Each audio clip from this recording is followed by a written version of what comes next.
I'm Jessie MacInnis, and I'm the current youth president of the National Farmers Union. And I've been participating in international processes of Via Campesina, I think since 2018 now.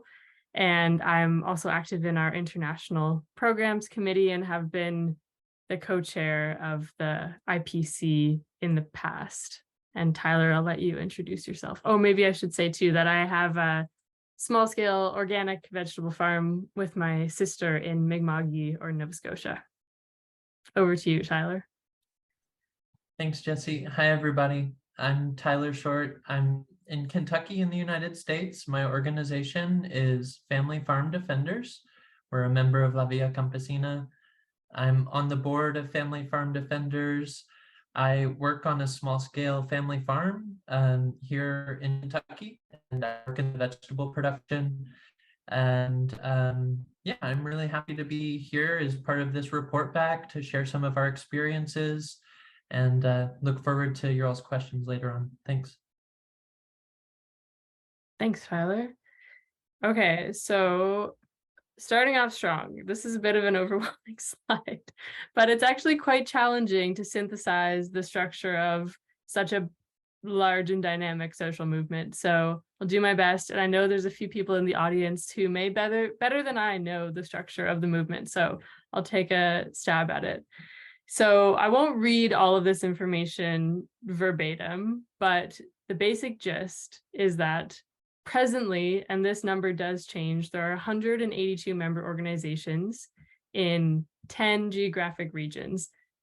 There were 9 up until recently, but a 10th region has just been added, and that's the ARNA region, which is the Middle East. There are 2 articulations, women and youth, and those are critical pieces of La Via Campesina because they represent historically marginalized farmers and peasants. So these articulations ensure that women and youth always have a seat at the table and that their struggles are always highlighted in the broader movement's work. There are 7 thematic collectives, and these thematic collectives operate regionally and internationally. So in theory, each of the 10 geographic regions would have functioning collectives. In reality, that's not always the case. But generally, this is the space where La Via Campesina's political work happens. These are the collectives that are working on these thematic areas, and they might be following political processes that are associated with the themes that they cover. So for example, the Public Policy and Rome Processes Collective, it's from that collective that they follow processes such as the UN Decade on Family Farming, for example, which is at the UN Food and Agriculture Organization.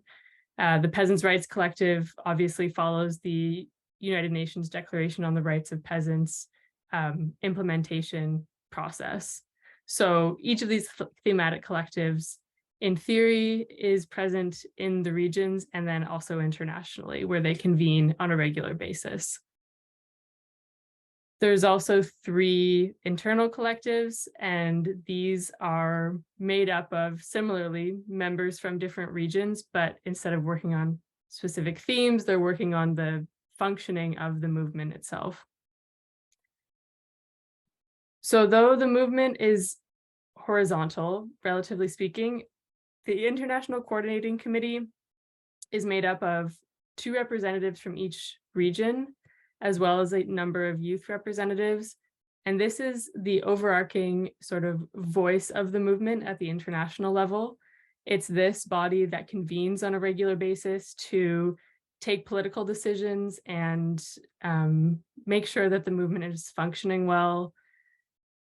There's one person who's the general coordinator, who is kind of the, I put leader in quotations because it's a horizontal structure. So there's no one kind of president of the movement, but there is a leader of the ICC. And its president is presently Morgan Odie, who's part of Confédération Paysanne in France, but it changes every 4 years.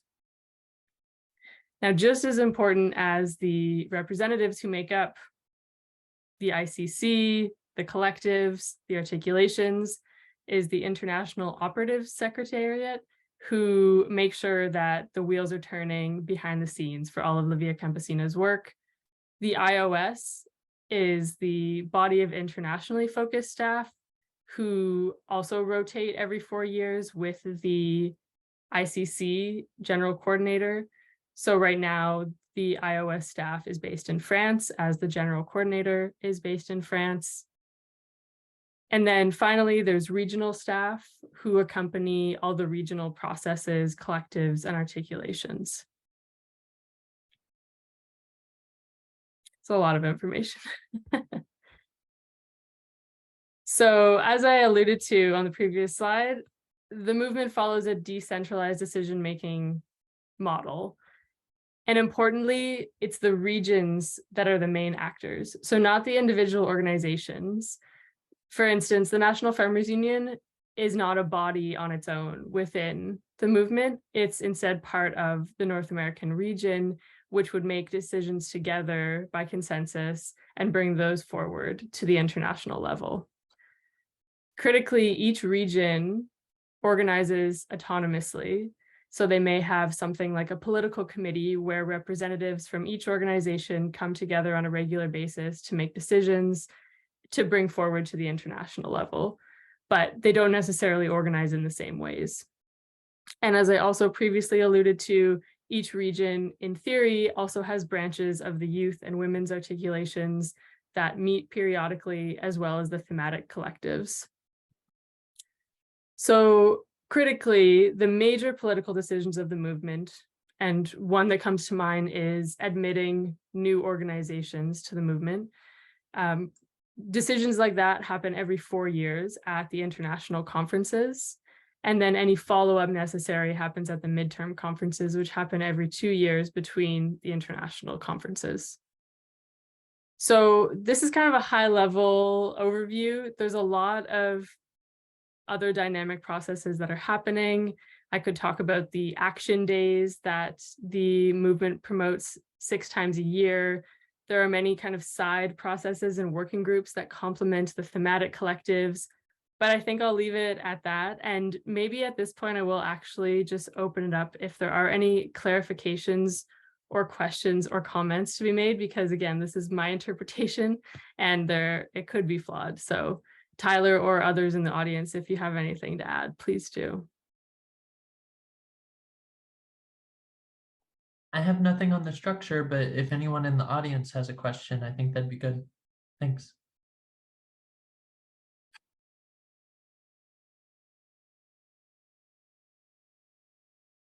And if not, that's great. We'll carry on to talk about the event.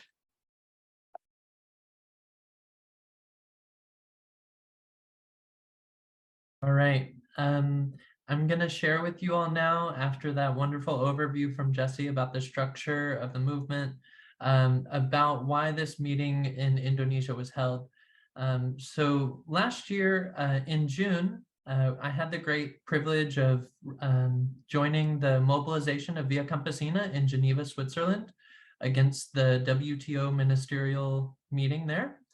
And there were dozens of Via Campesina leaders.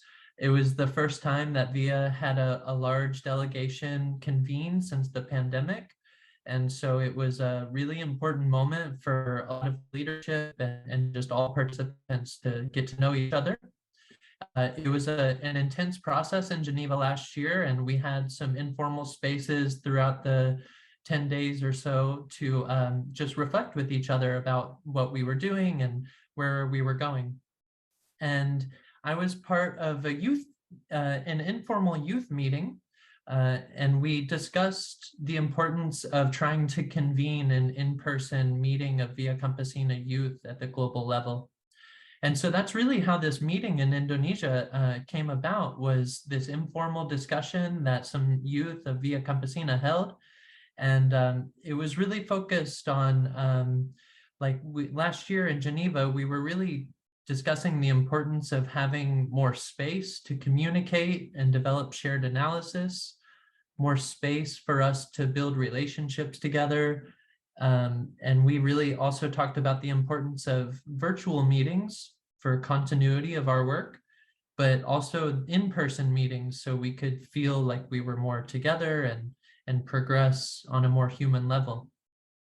The informal discussion last year in Geneva also talked about the need for a meeting to discuss youth involvement across the entire movement, including the regions and in global spaces like the United Nations Committee on World Food Security in Rome, the International Planning Committee on Food Sovereignty, the UN Decade on Family Farming, and other. And we also discussed the need to develop our internal capacity as youth leaders in the movement. And this is largely through real-time training in methodologies, in facilitation. And so this training happens through the organizing of meetings itself. And so after that, we had virtual meetings of the youth articulation for several months. And it was toward the end of last year that SPI in Indonesia volunteered to host the youth meeting in Banten, Indonesia. So here on the slide, you see our friend Jesus Vasquez from Puerto Rico sitting next to Henry Sariagi, the leader of SPI, who is known as one of the main initiators of the UN Declaration on the Rights of Peasants. And so this meeting we had in Banten really allowed us to evaluate youth participation in the movement, especially since the last international conference in 2017. Two other really crucial objectives for the meeting in Indonesia were to prepare the youth articulation agenda for the VIII conference happening this December in Colombia. And the other main point, which Jessie is going to discuss very soon, is the development of a future-oriented action plan. And this would be for the global level as well as for the regions. And so the context of the meeting was that the youth have not met in person in quite some time. And we had a lot of preparation for the VIII conference. And it was a really intense 5 days of meeting. And I feel like we ended it with a lot of very concrete next steps. And we'll address that later on in the presentation. Thanks.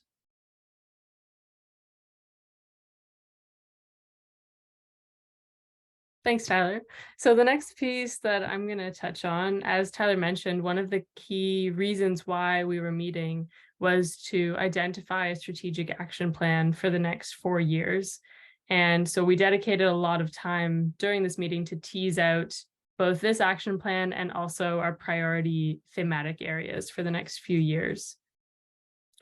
So because this wasn't a formal youth assembly, that's going to happen at the international conference later this year. We did not ratify our action plan, but instead we did a lot of group work to lay out the groundwork for it. This is a photo of my base group, and I think Tyler will probably explain the significance of the base groups when he talks about the formation and methodologies. But as you can see, I think that there were youth representatives from 18 or 19 countries in attendance in Banten. In my group, there was someone from Zimbabwe, Indonesia, India, and then some allies from Grain and Focus on the Global South. And so we met in small groups multiple times a day to build the action plan. And I don't think I can stress enough how challenging this was in terms of the time constraint, because I think we probably could have spent many weeks in those groups having discussions. The groups were roughly based on language. So those who had some English would be in groups together, those who had some French, those who had some Spanish. But we were coming from so many contexts that we really had to sit and listen to each other and learn before we could hope to form any consensus or deep understanding of where each other was coming from. So it really did take a full week of getting to know one another and learning to trust one another, I think, before we could actually come up with something as significant as an action plan for the next 4 years. but it was a really enriching experience. For me, as someone coming from the global south, the global north, I really worked on kind of checking my privilege and trying to play a role of more of a listener than someone who was trying to take the floor too much. Of course, farming here has its challenges, and those aren't to be discredited, but I personally haven't experienced, for example, intergenerational impacts of colonialism, of imperialism. And so for me, being part of this group dynamic, it was important for me to be kind of I think my role was more of like synthesizing and note-taking and trying to draw threads between ideas instead of trying to kind of put my ideas forward too much. But it was ultimately like I was so impressed of the work that all of the groups did, because really we did not have much time given the task that we were up against. So this is a photo of, I think, Tyler's base group, probably doing something similar to what my group was doing, which was trying to jam in as many significant conversations as possible. So there were two kind of key pieces that we were looking for in these group meetings, and we had to come up with our major thematic areas to focus on, and then also our action plan. So the major thematic areas that we did develop over the week were the following. So I'll read these very slowly. So for the next 4 years, the youth articulation will be primarily focusing on the crisis of generational renewal, climate change and agroecology, critical analyses of new digital technologies in farming, and then the implementation of the UN Declaration on the Rights of Peasants through a youth lens. So this photo really shows I think this was taken on the last day, and this was really the action plan in its semi-final form. So every day after we worked in our groups, we'd come back to the whole group and present our kind of vision for the action plan. And then at the end of the week, some of the staff and some of the youth came together and tried to incorporate some of these ideas under a few kind of key banners of action. And we used a lot of different methodologies to try to come to a final conclusion. And it involved a lot of sticky notes, a lot of chart paper. And in the end, I think we did come up with quite a robust and practical list. And I'm not going to go into the details because, again, this is kind of an internal process. And because it's not formalized yet, I won't divulge, I guess, the specific tasks that we have. But broadly, there were kind of 3 key areas. The first being organizational priorities. So actions that will enhance how we work together and how we contribute to the movement as the youth articulation. Communications priorities. So, and primarily how we make our work visible to those outside the movement. And finally, political formation priorities. So ways that we can strengthen our own political education, and especially how we can scale out agroecological knowledge across our organizations, communities, and networks. So as I said, I'm not going to go into too much detail, but after the 8th conference, we'll have a finalized sense of what the tangible actions are going to be. But again, I was really proud of how in such a short time, this group of people, many of whom had never met each other, and as I said, we're from like 19 different countries, came up with such a robust strategic action plan. It was really quite something. So I'm going to pass it back to Tyler, I think. Yes. Thanks, Jessie. I'm going to speak quickly a little bit about the formation and creative methodologies component of this meeting in Banten, Indonesia. So here on this slide, you can see the Mystica that was organized by the youth of Europe. And this was the day that we were sowing seeds in egg cartons, I believe. And so the idea of a Mystica in Via Campesina is it's a moment where we gather, often at the beginning of a meeting, and we share either a song or a poem or some dynamic activity that grounds us all together in the place. And we then use various tools like seeds or flags, music, dance to amplify our energies, to build this energy together. And it's the creation of this mystical experience that weaves us all together, and it really kind of grounds us in our priorities. So this Mystica featured on the slide was sowing seeds of hope, and we were nurturing these seeds throughout the week, and some of them had sprouted in 5 days. Maybe we could go on. So this slide here shows one of our approaches to organizing the meeting. As Jessie noted, we had 4 base groups. These base groups were tasked each day to address various elements of the meeting itself, such as organizing the Mystica. The second major category of tasks was animation during the day, timekeeping, and so on. The third major element was to systematize the results of the discussions that day and throughout the whole week. And we have a final report based on all of that information that was systematized. And then finally, the organizing of informal spaces.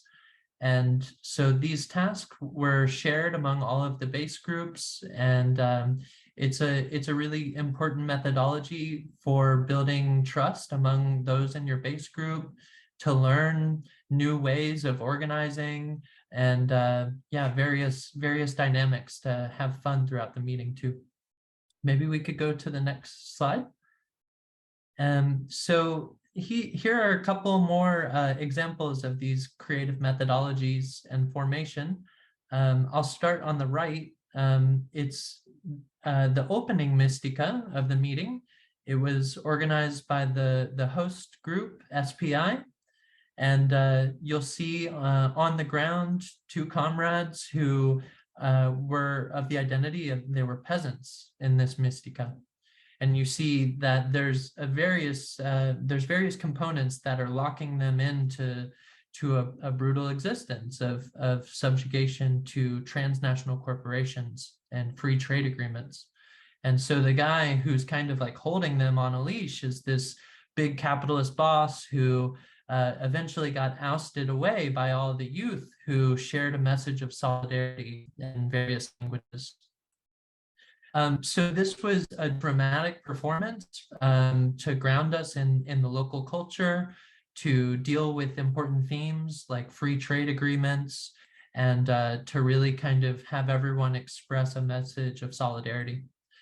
And then the slide also shows an image on the left, which was a really fun way of learning about the structure and organicity of Via Campesina. And so Jessie had overviewed the structure just moments ago. And in this game, it was a Jenga with actions. So you would pull a Jenga piece and there would be a number on it. So then we would have a list of all the numbers with corresponding actions. So for example, this comrade from Tunisia pulls out a Jenga piece that has the number 30 on it. And then someone then says from the list, number 30, name all 7 thematic collectives of Via Campesina. And it's just this fun way of making sure that everyone, ends the meeting in good spirits, but also we're reinforcing the knowledge that we were sharing during the plenary discussions earlier in the day. I think we have just a couple examples of formation before I pass it back over to Jessie. In VIA, we use the term formation largely as it's the raising of political consciousness in accordance with major political education priorities. And so it's forming us as human beings, forming our values of solidarity and cooperation with each other. And there's various ways for us to engage information. Some are these fun methodologies like Jenga and Mystica. Others are more formal presentations. And so we learned about from the local host organization, SPI. We had an overview of the Via Campesina conferences over the years. We had one of the Youth International Coordination Committee members give a historical overview of youth participation in the movement. And then we also had another comrade from the ICC give highlights of major priorities to increase youth involvement in the movement. Two of which are to have regular youth meetings in person at the global level, and also to ensure that youth are involved in all of the thematic collectives of VIA. So these are some examples of formation, of creative methodologies, and I think one final one I'll add is it was a discussion on communications, and we developed a slogan for the VIII Youth Assembly in Colombia in December. And the slogan this year is united, or it's unity in diversity, peasant youth change the world. So we had to debate what a good slogan would be. And this is what we've come up with. We're reinforcing this crucial value in VIA that we are very diverse, but it's the principles of solidarity that bring us all together. And that peasant youth are changing the world currently. Thanks. Jessie, back to you.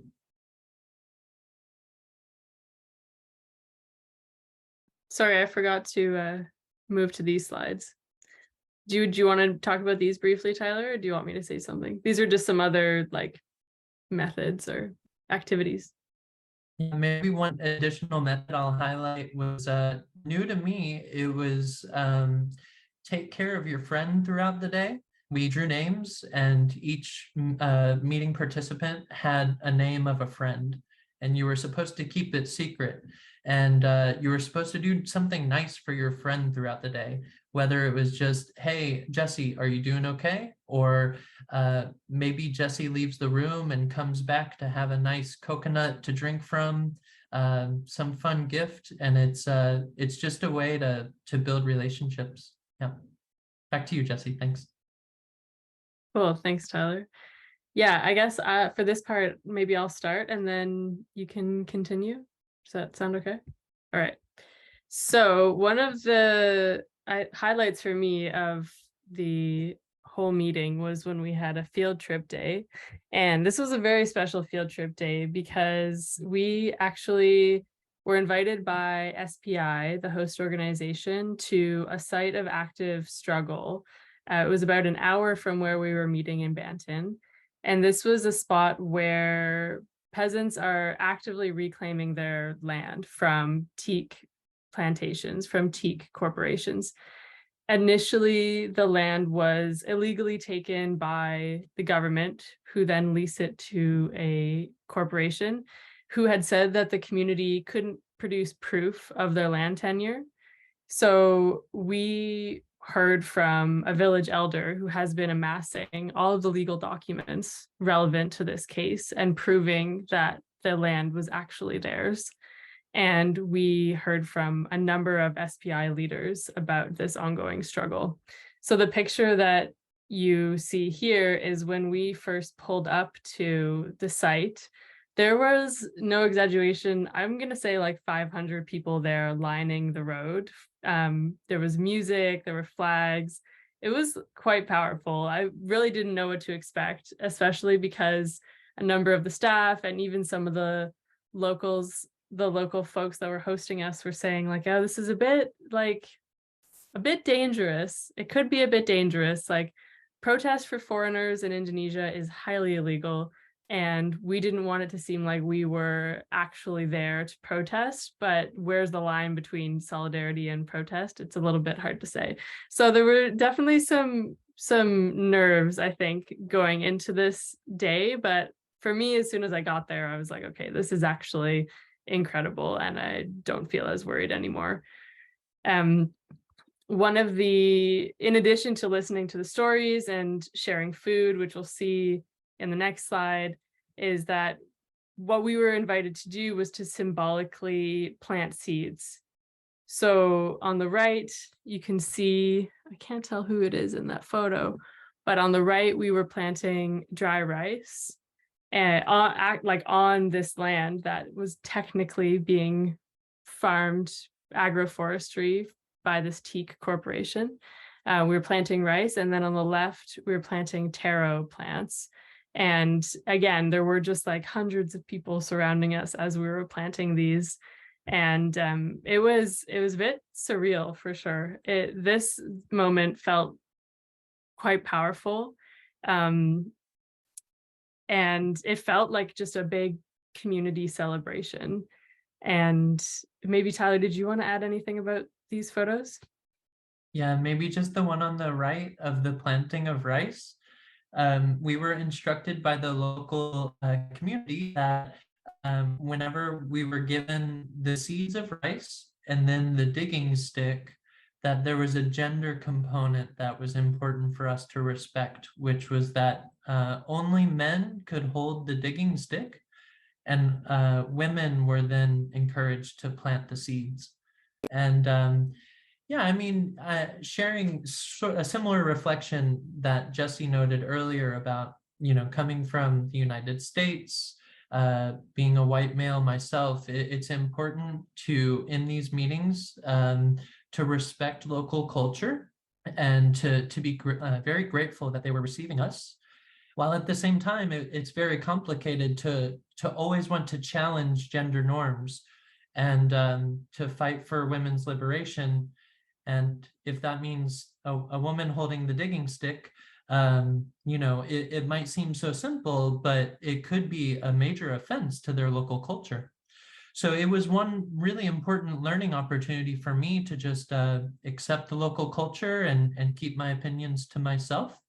But yeah, it's a very important act of resistance to plant seeds together on the site of an active land struggle. Thanks. So this photo shows after we had done the planting, we were treated to a lot of entertainment. We were kind of all seated on this, it was kind of like a platform. I guess it was kind of like an open air building. And when we sat down, there were like bowls laid out for us. And as you can see on the left, these are the bowls I was talking about, of all different sorts of rice snacks. And this was so exciting for me because it was so fun to unwrap each package and see what was inside. And they were so fresh and fantastic. And I've never had anything like that in my life. And then on the right, about 2 hours later, after we had had all these snacks, they laid out this beautiful meal of totally local, amazing vegetables, rice, and fish. And it was such an incredible moment. I feel like I can taste it now that I'm looking at the photos again, but we all sat in a big circle and ate, and it was really special. Tyler, did you want to add anything else about that? Just the local energy. It was amazing. There were people that just wanted to be there. They knew it was an important event for their community. So there was just so much energy. That was one really important highlight. I think the second one was, as you noted, there was some some fun being had, like a performance being held. And yeah, it was just a nice way for us to connect with the local community. Thanks. And in these photos, well, on the right, that's another photo of the food and where we were sitting. And that's also where we sat to listen to presentations. And on the right is a friend named Pramesh, who's part of the peasant organization in Nepal. And he's also on the ICC. And he gave an address to the crowd, which was quite rousing. And there was a lot of exchange between members of our group and the village leaders that had welcomed us. And yeah, there was a lot of back and forth and gift giving and exchanges of stories and experiences. It was really powerful to see and to be part of such an exchange between, you know, these folks who have put literally their lives on the line to reclaim this land, and then hearing from other youth that were part of our delegation sharing experiences from their territories. It was really quite powerful to just witness the exchanges that were going on. Did you want to add anything else about this, Tyler? No, I have nothing more to add. Thanks. Okay, so this is the kind of last part, I guess, that we'll talk about with regard to the event before we can answer some questions. So in terms of follow-up, what I have been part of is, well, I should say at the end of the event, we kind of divided ourselves up into working groups to work on all of the ideas that had been formulating during the meeting so that we could take those ideas, synthesize them, and bring them to the VIII conference. So I'm in the strategic action plan working group, because as I mentioned at the end of the meeting, we had agreed upon some loose ideas, but nothing was finalized. So over the last couple of months, our working group has been cleaning it up. We just finished actually taking all the notes and finalizing them. So now all of the action plan will be sent to the regions so that the youth articulations in every region can review it, add any comments, ask any questions, and then we'll bring it to the VIII conference where it will be ratified. And I must say, you know, following up after any event, whether it's this event, whether it's an NFU youth event, to me, that's always the biggest challenge, is actually finding the momentum and grasping it and moving forward with it. And it has definitely been a struggle in this sense too, but I think because the VIII conference is so soon, there's this sense of urgency that is really pushing us to move forward on a lot of this work. And I can see that in other people that I've been working with too, that this sense of urgency is really forcing us to work together. So maybe we really just need something kind of like a carrot dangling in front of us all the time so we can actually get this kind of work done, because, you know, working in documents like this is not the most fun, but I'm really proud of how everyone has come together to figure it out, because I think that we're going to get them all done before the VIII conference, which is great.